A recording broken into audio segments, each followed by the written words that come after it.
अस्सलामुअलैकुम स्टूडेंट्स, उम्मीद करता हूँ आप लोग खैरियत से होंगे। हाज़िर हूँ एमएफ इंग्लिश सेंटर से। तो स्टूडेंट, आज जो है अपना चैप्टर नंबर 2 काइनेमेटिक्स जो है वो शुरू करेंगे। तो इसकी जो प्रोनाउंसिएशन है, अगर आप डिक्शनरी से देखें तो इसे किनेमेटिक्स भी पढ़ा जाता है, लेकिन काइनेमेटिक्स जो है वो इसकी आम प्रोनाउंसिएशन जो है वो ली जाती है। तो हम जो है वो किनेमेटिक्स नहीं पढ़ेंगे, काइनेमेटिक्स पढ़ेंगे, ठीक है। तो इस चैप्टर को जो है वो शुरू करेंगे। तो बहुत ही इम्पॉर्टेंट ब्रांच है ये फ़िज़िक्स की और ख़ास तौर पे मैकेनिक्स की। तो डिटेल में स्टडी करेंगे और जानेंगे कि काइनेमेटिक्स जो है वो क्या होता है। और इसके बाद वाला जो चैप्टर है वो डायनेमिक्स का है, तो वो भी बाद में शुरू करेंगे। तो सबसे पहले मैं जो हूँ वो इस चैप्टर के आपको कॉन्सेप्ट दूंगा कि इस चैप्टर में असल में बात क्या बताई जा रही है। उसके बाद जो न्यूमेरिकल MCQ सवालात हैं वो आखिर में कराऊँगा, ताकि रट्टाफिकेशन ना हो, हम जो है वो समझकर और अच्छी तरीके से पढ़ें और आपके पढ़ने का भी आपको फ़ायदा हो। तो सबसे पहले जो है मैं आपको ये भी कहूँगा कि अगर आपने चैनल सब्सक्राइब नहीं किया है तो ज़रूर कर लीजिएगा, बेल आइकन भी ज़रूर प्रेस कीजिएगा और हो सके तो दोस्तों में शेयर कर दीजिएगा ताकि उनको भी जो है ये वीडियोस मिल सकें। तो आ जाए देखते हैं कि लिखा हुआ क्या है। When you throw a ball straight up in the air, how high does it go? When a glass slips from your hand, how much time do you have to catch it before it hits the ground? तो देखें इसमें क्या कहा जा रहा है। इसमें यह कहा जा रहा है कि अगर आपके पास कोई बॉल है और जब आप उसे जो है वो हवा में थ्रो करते हैं, यानी एयर में जो है वो थ्रो करते हैं, तो कितना ऊपर जो है वो जाएगी, तो ये आपको कैसे पता चलेगा। यानी आपने कोई बॉल थ्रो की और वो कितना ऊपर जाएगी ये आपको कैसे पता चलेगा। अच्छा, आपके पास कोई ग्लास है या कोई ग्लास की जो है वो किरची है, अगर आप जो है उसको फेंकते हैं और कितना टाइम आपके पास होगा कि उसको जो है आप दोबारा कैच कर लें ग्राउंड में गिरने से पहले, यानी ज़मीन पे गिरने से पहले। तो आपको ये बात पता होगी कि हमारे पास जो है वो बैलिस्टिक मिसाइल्स जो होते हैं उसके अंदर जो है कोई भी जो है इंजन मौजूद नहीं होता, बस एक बार उसको फायर कर दिया जाता है और वो जो है बिल्कुल सही जगह पे जाके गिरते हैं। तो इन सब चीज़ों में किस चीज़ों का इस्तेमाल हो रहा होता है? काइनेमेटिक्स का। तो काइनेमेटिक्स बहुत ही अहम ब्रांच है जिसमें जो है हम मोशन को क्या करते हैं, स्टडी करते हैं। तो काइनेमेटिक्स जो है वो किसकी ब्रांच है, यानी पहले तो हम ये देख लेते हैं कि हमारे पास जो फिज़िक्स की ब्रांच है वो है मैकेनिक्स। तो मैकेनिक्स की जो ब्रांच है वो है काइनेमेटिक्स और डायनेमिक, यानी जो मैकेनिक्स है उसको भी जो है वो फर्दर और ब्रांचेस में डिवाइड किया हुआ है। तो मैकेनिक्स की हमारे पास 2 ब्रांचेस होती हैं, काइनेमेटिक्स और डायनेमिक्स। तो इस चैप्टर में डिटेल में काइनेमेटिक्स को स्टडी करेंगे, इसके बाद वाले में जो है वो डायनेमिक्स को जो है स्टडी करेंगे। तो इसको इस तरह से समझ लीजिए कि हमारे पास साइंस है, साइंस की ब्रांच है हमारे पास फिज़िक्स, यानी मेन ब्रांच है फिज़िक्स, जिसे मदर ब्रांच भी कहा जाता है, पीछे पढ़ा था। अच्छा, फिज़िक्स की जो है वो एक ब्रांच है मैकेनिक्स, और मैकेनिक्स की जो और डिवाइड किया है उसको 2 हिस्सों में, वो किया गया है काइनेमेटिक्स और डायनेमिक्स में, ठीक है। तो इसको जो है इस तरह से आप समझ सकते हैं कि जैसे कि आपके जो है वो फादर हैं और फिर उनके जो है आप उनके फादर हैं, फिर उनके भी फादर, और फिर आप जो है अपने फादर के बेटे हुए। तो इस तरह से जो है चीज़ों को डिवाइड कर दिया गया है, ठीक है। तो अब आ जाते हैं काइनेमेटिक्स पे बात करते हैं। देखिए, बहुत ही सिंपल ब्रांच है फिज़िक्स की, और ये जो हमारे पास काइनेमी है, यानी ये जो वर्ड है काइनेमी, तो ये जो है इसका मतलब होता है मोशन, यानी मोशन करना। तो आप जो है वो समझ गए होंगे कि काइनेमेटिक्स में हम किस बारे में स्टडी करेंगे, मोशन के ऊपर स्टडी करेंगे। तो यहाँ पर एक बात आपको मैं कहूँगा कि लेक्चर जो है वो बहुत ही छोटा होता है, तो आप जो है वो 5-10 मिनट दे दिया करें लेक्चर को, ताकि आने वाले वक्तों में आपको ये तमाम चीज़ें अच्छी तरीके से आ जाएं और आपको मुश्किल ना हो। क्योंकि अगर आप ये 5-10 मिनट स्किप करते हैं ना, तो फिर आपको आने वाले वक्तों में चीज़ों को समझने में मुश्किल हो जाती है। तो देखिए, काइनेमेटिक्स की सबसे पहले जो हमारे पास डेफिनेशन है वो पढ़ते हैं। Kinematics is the branch of mechanics which deal with motion of objects without reference of force which causes motion. तो देखिए, इधर क्या कहा जा रहा है, काइनेमेटिक्स जो है वो हमारे पास मैकेनिक्स की ब्रांच है और मैकेनिक्स फिज़िक्स की ब्रांच है, पढ़ चुके हैं। अच्छा, इसके अंदर जो है हम सिर्फ मोशन को स्टडी करते हैं। अच्छा, आप ये बात जानते हैं कि मोशन जब भी हो रहा होता है तो उसके पीछे कोई ना कोई फोर्स होती है, फोर्स के बगैर मोशन नहीं होता। माइक्रो लेवल पे बात नहीं कर रहा, मैक्रो लेवल पे बात कर रहा हूँ, यानी वो मोशन जिन मोशन को आप देख सकते हैं, तो उन मोशन को कराने के लिए कोई ना कोई फोर्स की ज़रूरत होती है। तो आपके दिमाग में, आपसे मेरा एक सवाल है कि क्या आपके दिमाग में कोई ऐसा मोशन आ रहा है जिसके लिए किसी फोर्स की ज़रूरत ना पड़े? तो बेशक कोई मोशन नहीं आ रहा होगा। अगर आप बोलें पतंग जो है वो उड़ जाती है, तो पतंग भी बगैर फोर्स के नहीं उड़ती, और वो भी अगर पतंग भी मोशन करती है तो उसके पीछे जो है विंड यानी हवा फोर्स लगा रही होती है। आप तो चरखी से फोर्स नहीं लगाते ना पतंग को, पतंग खुद ही उड़ती है, लेकिन हवा फोर्स लगाती है। तो बड़े लेवल पे कोई भी ऐसा मोशन आपको नहीं मिलेगा जिसमें जो है फोर्स इन्वॉल्व ना हो मोशन कराने के लिए। तो मोशन कराने के लिए फोर्स को लाजिम है। लेकिन ये जो काइनेमेटिक्स की ब्रांच है, ये सिंपल ये है कि इसमें हम सिर्फ मोशन को स्टडी करेंगे और मोशन किस फोर्स की वजह से पैदा हुआ इसको स्टडी नहीं करेंगे। यानी कोई भी जो मोशन हो बस उसको स्टडी करेंगे, फोर्स को स्टडी नहीं करेंगे। ठीक है, तो एक बार और जो है इसको रिकॉल कर देता हूँ, अच्छी तरीके से बात आपके जहन में बैठ जाएगी कि काइनेमेटिक्स फिज़िक्स की, काइनेमेटिक्स जो है वो हमारे पास मैकेनिक्स की ब्रांच है और इसमें हम सिर्फ मोशन को स्टडी करेंगे और फोर्स जिसकी वजह से मोशन हो रही होगी उसको स्टडी नहीं करेंगे। तो डायनेमिक्स में हम जो है वो सिर्फ जो है फोर्स को स्टडी करेंगे, जो कि अगला चैप्टर होगा। तो उम्मीद करता हूँ आपको समझ में आ गया होगा। अब जो है अपना असल टॉपिक जो है 2.1 यानी रेस्ट एंड मोशन को स्टडी करते हैं। देखें रेस्ट क्या है, तो सिंपल यहाँ पर हमारे पास लिखा हुआ है कि have a look around in your classroom, you have observe various things like table, chairs, book etc, all are in states of rest. A car is in the state of rest with respect to trees and bushes around it, figure 2.1.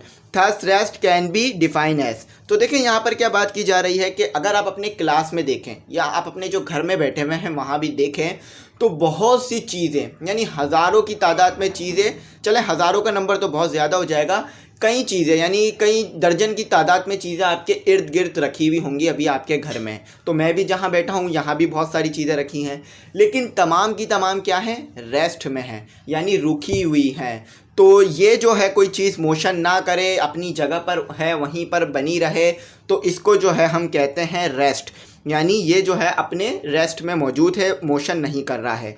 अच्छा, example के तौर पे आपको figure 2.1 दिया हुआ है। सबसे पहला फिगर देखें, आपको एक कार नज़र आ रही होगी। ठीक है, कार जो है वो खड़ी हुई है।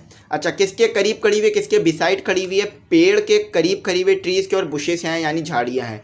तो कोई भी जो है वो मोशन नहीं हो रहा, रेस्ट है। तो इस कंडीशन को हम क्या कहते हैं, गाड़ी जो है वो रेस्ट में है और जिस पोजीशन पर है उसी पोजीशन पर रहेगी।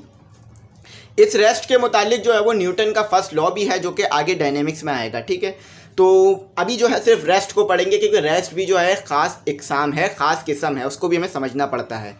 तो आज यहाँ पर रेस्ट की डेफिनेशन पढ़ते हैं कि होती क्या है। A body is said to be in rest if it does not change its position with respect to its surroundings. तो रेस्ट क्या है कि अगर कोई चीज़ कहीं रखी हुई है तो वहाँ से कोई भी जो है वो पोजीशन चेंज ना करे, जहाँ पर है वहीं पर रुकी रहे और जो है अपने सराउंडिंग यानी इर्द गिर्द की जगह जो है उसे चेंज ना करे। फिर से रिकॉल करता हूँ कि जहाँ बॉडी रखी हुई है वहीं पर रहे और अपने इर्द गिर्द यानी सराउंडिंग को चेंज ना करे, इसे जो है वो रेस्ट कहते हैं। अच्छा, यहाँ पर आपको आगे जो लिखा हुआ है इंग्लिश में डायरेक्ट उर्दू बता देता हूँ उसकी, कि ट्रेन आपको नज़र आ रही होगी। तो जब एक ट्रेन जो है वो प्लेटफॉर्म पे यानी स्टेशन पर आकर लगती है तो वो किस कंडीशन में आ जाती है, रेस्ट की कंडीशन में आ जाती है और कोई भी मोशन जो है वो नहीं हो रहा होता। तो ये भी एक कंडीशन होती है कि रेस्ट में है चीज़ और प्लेटफॉर्म पे खड़ी हुई है, कोई मोशन नहीं है और अपने सराउंडिंग को चेंज नहीं कर रही। अच्छा, अब यही ट्रेन जो है वो मोशन करने लगेगी तो प्लेटफॉर्म को जो है सबसे पहले छोड़ेगी यानी प्लेटफॉर्म से आगे निकल जाएगी, फिर मोशन करते करते अपनी मंजिल तक पहुंच जाएगी। फॉर एग्जांपल जो है कराची से ट्रेन चली, कराची कैंट से, तो लाहौर के स्टेशन पे मोशन करते करते पहुंच जाएगी। तो जब मोशन करेगी तो अपने इर्द गिर्द की जगह को चेंज करेगी। ठीक है, तो चले आ जाए अब जो है वो मोशन के बारे में पढ़ते हैं। मोशन क्या है, a body is said to be in motion if it changes its position with respect to its surroundings. तो मोशन क्या है कि अगर कोई चीज़ मूव करे और अपनी जो इर्द गिर्द की जगह है उसको चेंज करे तो ये जो है वो मोशन होता है। ठीक है, हरकत करना, आगे पीछे मूव करना, ये मोशन होता है। अच्छा, कोई ऐसी चीज़ बताएं जो कि मोशन करती हो लेकिन अपने इर्द गिर्द की जगह को चेंज ना करती हो। कोई भी ऐसी चीज़ जो कि आपके दिमाग में आ रही हो या मेरे दिमाग में ना हो, तो आप उसे जो है, अगर आपके दिमाग में कोई ऐसी चीज़ है तो कमेंट सेक्शन में जाके लिख दें कि सर ये एक ऐसी चीज़ है जो कि मोशन तो करती है लेकिन अपने इर्द गिर्द की जगह को चेंज नहीं करती। अगर आप सर्कुलर मोशन भी देखें तो उसमें भी जगह जो है वो चेंज हो रही होती है हर हर टाइम के बाद, ठीक है, हर टाइम इंटरवल के बाद। या अगर आप अपना फ़ैन भी देखें तो वो आप कहेंगे कि सर ये फ़ैन जो है ये अपनी जगह चेंज नहीं करता, लेकिन अगर आप सही से देखें तो उसकी जो ब्लेड्स होते हैं, जो उसकी पंखड़ियाँ होती हैं, वो अपनी जगह को चेंज कर रहे होते हैं मुसलसल। तो मोशन में क्या होता है कि जो हमारे इर्द गिर्द की जगह है वो चेंज हो जाती है और चीज़ जो है वो आगे बढ़ जाती है, अलग जगह पे, अलग पोजीशन पे पहुंच जाती है। तो अब हम जो है वो रेस्ट और मोशन को जो है वो देखते हैं कि इनका आपस में क्या रिलेशन है। देखें यहाँ लिखा हुआ है कि rest and motion are relative state, यानी किस स्टेट में जो है वो ये एक दूसरे से ताल्लुक़ रखेंगे, इस चीज़ को जो है वो आगे स्टडी करेंगे। तो यहाँ पर लिखा हुआ है Nobody in the universe is in the states of absolute rest or absolute motion. If a body is at rest with respect to some reference point, at the same time it can also be in states of motion with respect to some other reference point. तो देखें यहाँ पर जो है बड़ी ज़बरदस्त बात की जा रही है। अच्छा, आप जो है वो कहते हैं कि आपके समझे आपके पास जो है वो एक सामने गिलास रखा हुआ है पानी का। अच्छा, आप बोल रहे हैं कि वो जो है वो मोशन नहीं कर रहा और वो बाकी मोशन नहीं कर रहा, रुका हुआ एक जगह, लेकिन मैं कहूँ ये मोशन कर रहा है, तो वो ये मेरी बात भी सही है, आपकी बात भी सही है। यानी आप कहते हैं कि मोशन नहीं कर रहा, ये भी सही है, और वो रुका हुआ भी है, लेकिन मैं कहता हूँ रुका हुआ है लेकिन मोशन कर रहा है, तो मैं भी सही हूँ। अच्छा, अब ये चीज़ कौन वाज़े करेगा कि मैं सही हूँ या आप सही हैं? देखिए रेफरेंस पॉइंट, यानी हम जो है उस चीज़ को किस तरह देख रहे हैं। देखें आप भी रुके हुए हैं, वो गिलास भी रुका हुआ है, तो वो मोशन नहीं कर रहा। लेकिन अगर अब मैं उसी गिलास को चांद पे से जाके देखूं, यानी कोई ऐसा जो है वो इंस्ट्रूमेंट, कोई ऐसा जो है वो टेलीस्कोप लेके जाऊं कि चांद पे से उस गिलास को देखूं और आपको देखूं, तो आप भी उस गिलास के साथ रुके हुए हैं। आपके लिए तो रुके हुए हैं कि भाई आप भी मोशन नहीं कर रहे, गिलास भी मोशन नहीं कर रहा। लेकिन अगर मैं चांद पे से आप दोनों को देखूंगा तो आप दोनों जो है वो मोशन कर रहे होंगे, अपनी जगह जो है वो चेंज कर रहे होंगे। तो इस तरह से आप भी दुरुस्त हुए, मैं भी दुरुस्त हुआ। तो मोशन करना ना करना ये रेफरेंस पॉइंट पे जो है वो डिपेंड करता है। तो उम्मीद करता हूँ ये बात आपको अच्छी तरह से समझ में आई होगी कि अगर कोई चीज़ रुकी हुई है तो अगर हम उसे कोई और रेफरेंस पॉइंट बनाकर देखें, यानी किसी और चीज़ के हवाले से देखें, तो वो रुकी हुई चीज़ भी मोशन कर रही होगी। जैसे कि मैंने आपको मून की एग्जांपल दी कि भाई आप गिलास के सामने बैठे हुए हैं, तो आपके लिए आप रेफरेंस पॉइंट हैं, तो आपके हिसाब से तो गिलास मोशन नहीं कर रहा और बिल्कुल ऐसा ही है। लेकिन अगर मैं चांद पर जाकर आप दोनों को देखूं तो आप दोनों ही मुझे मोशन करते हुए नज़र आएंगे। क्यों? क्योंकि जो है वो आप और गिलास जो है वो आगे बढ़ रहे होंगे, क्योंकि चांद जो है वो सोलर सिस्टम में घूम रहा होगा। तो देख लें, अच्छी तरीके से यहाँ तक बात आपको समझ में आई होगी। अगर आप थोड़ा सा जोर दे दिमाग पर, यानी थोड़ा सा इस पर गौर व फिक्र करें, तो आप खुद भी इस चीज़ को अच्छी तरीके से समझ सकते हैं। तो यहाँ पर एक बेहतरीन एग्जाम्पल दी हुई है इसी चीज़ की, जो कि मैंने आपको अभी चांद और एग्जाम्पल दे के समझाया। देखिए आपको जो है फिगर 2.3 में एक बस नज़र आ रही होगी, और आप कोई भी ऐसा इंसान तो मेरी नज़र में नहीं होगा जिसने कभी बस में सफ़र ना किया हो। हर किसी ने जो है वो बस में कभी ना कभी सफ़र किया होगा, चाहे करोड़पति हो या अरबोपति हो, बस में ज़रूर सफ़र किया ही होगा। तो आपको मैं एक बात बताता हूँ। देखिए आप अपने पैसेंजर, यानी आप अपने दोस्त के साथ बस में बैठे हुए हैं, तो मैं अगर आपसे पूछूं, आप दोनों बस में बैठे हुए हैं, तो मैं अगर आपसे पूछूं कि आपका दोस्त मोशन कर रहा है या नहीं कर रहा, तो आप बोलेंगे वो तो बिल्कुल मोशन नहीं कर रहा, वो तो बिल्कुल जहाँ पर था वहीं पर है। तो क्यों? क्योंकि आपने रेफरेंस पॉइंट बनाकर देखा बस को, बस के अंदर के इन्वायरमेंट को, तो वो बिल्कुल मोशन नहीं कर रहा। लेकिन अगर मैं कहूँ कि आपका दोस्त मोशन कर रहा है, तो कैसे? कि मैं आप दोनों को बाहर से देख रहा हूँ, तो आप दोनों जो है वो एक जगह पर खड़े थे, जब बस में थे एक जगह पर थे, बस आगे बढ़ गई, तो वो तो आगे चला गया ना, वो आपके साथ ही बैठा रहा, लेकिन आगे तो चला गया ना, तो मोशन तो उसने की। आप बोल रहे हैं नहीं कर रहा, मैं बोल रहा हूँ कर रहा है, और मैं भी सही हूँ कि भाई जहाँ पर वो पहले था वहाँ से आगे चला गया बस में, और आप बोल रहे हैं कि भाई बस चाहे कहीं भी चले जाए वो तो मेरे बराबर में ही बैठा हुआ है। तो रेफरेंस पॉइंट जो है असल चीज़ होती है मोशन को देखने की और ना देखने की, मोशन को देखने के लिए, ठीक है। अगर आप किसी ऐसी चीज़ को रेफरेंस पॉइंट बना रहे हैं, यानी ऐसी चीज़ को हवाला बनाकर देख रहे हैं कि वो मोशन नहीं कर रहा, तो बिल्कुल भी वो मोशन नहीं करेगा, ठीक है। और अब अगर आप कोई ऐसी चीज़ को रेफरेंस पॉइंट बनाकर देख रहे हैं कि भाई वो मोशन कर रहा है, तो फिर वो मोशन करेगा। जैसे कि मैंने आपको बस की एग्जाम्पल दी, सन की मून की एग्जाम्पल दी, तो दोनों से आपको बात अच्छी तरह समझ में आई होगी। आप जो है वो रेफरेंस पॉइंट पे डिपेंड करता है। Frame of reference, inertial frame of reference, non inertial frame of reference, आगे आपका जो है वो आगे एक्सट्रीम लेवल पे आप पढ़ेंगे तो ये जो है बहुत अच्छी तरीके से वहाँ भी आपको बात समझ में आएगी। और फ्रेम ऑफ रेफरेंस यानी रेफरेंस पॉइंट मैंने आपको यहाँ समझा दिया कि किस चीज़ को आप हवाला बनाकर देख रहे हैं। बस के बाहर खड़े हुए हैं तो बस के अंदर वाले मोशन कर रहे हैं, अगर बस के अंदर बैठे हुए हैं तो बस के अंदर वाले मोशन नहीं कर रहे हैं, अपनी जगह पे बैठे हुए हैं। ठीक है, तो यही चीज़ जो है वो असल में होती है। तो यही बात आपको नीचे भी बताई जा रही है कि for example a passenger sitting in a moving bus is at rest because passenger are not changing their position with respect to other passenger और object in the bus as show in figure 2.3। तो देखिए बिल्कुल यही बात की जा रही है कि एक पैसेंजर अगर दूसरे पैसेंजर को देख रहा है और दोनों पैसेंजर बैठे हुए हैं तो कोई मोशन नहीं हो रही, लेकिन अगर इन ही दोनों पैसेंजर को कोई बाहर से खड़ा होकर देखेगा तो मोशन हो रही होगी, दोनों पैसेंजर और बस खुद आगे बढ़ रहे होंगे, सब आगे जा रहे होंगे। तो बहुत अच्छी तरीके से उम्मीद करता हूँ बात आपको समझ में आई होगी, कोई भी डिफ़िकल्टी क्यूरी नहीं रही होगी यहाँ पर आपको मोशन को समझने में। तो स्टूडेंट यहाँ पर मैं आपको टेस्ट दिया हुआ है, यानी यहाँ पर आपको सेल्फ दिया हुआ है, सेल्फ असेसमेंट क्वेश्चंस दिए हुए हैं। तो यहाँ पर मैं आपको बता देता हूँ कि तो ये सेल्फ असेसमेंट क्वेश्चंस में क्या कहा जा रहा है कि सबसे पहले आपने काइनेमेटिक्स को डिफाइन करना है। तो जो काइनेमेटिक्स की ब्लू में डेफिनेशन हमने ऊपर पढ़ी वही लिख दीजिए। यानी काइनेमेटिक्स जो है वो मैकेनिक्स की ब्रांच है और मैकेनिक्स जो है वो फिजिक्स की ब्रांच है।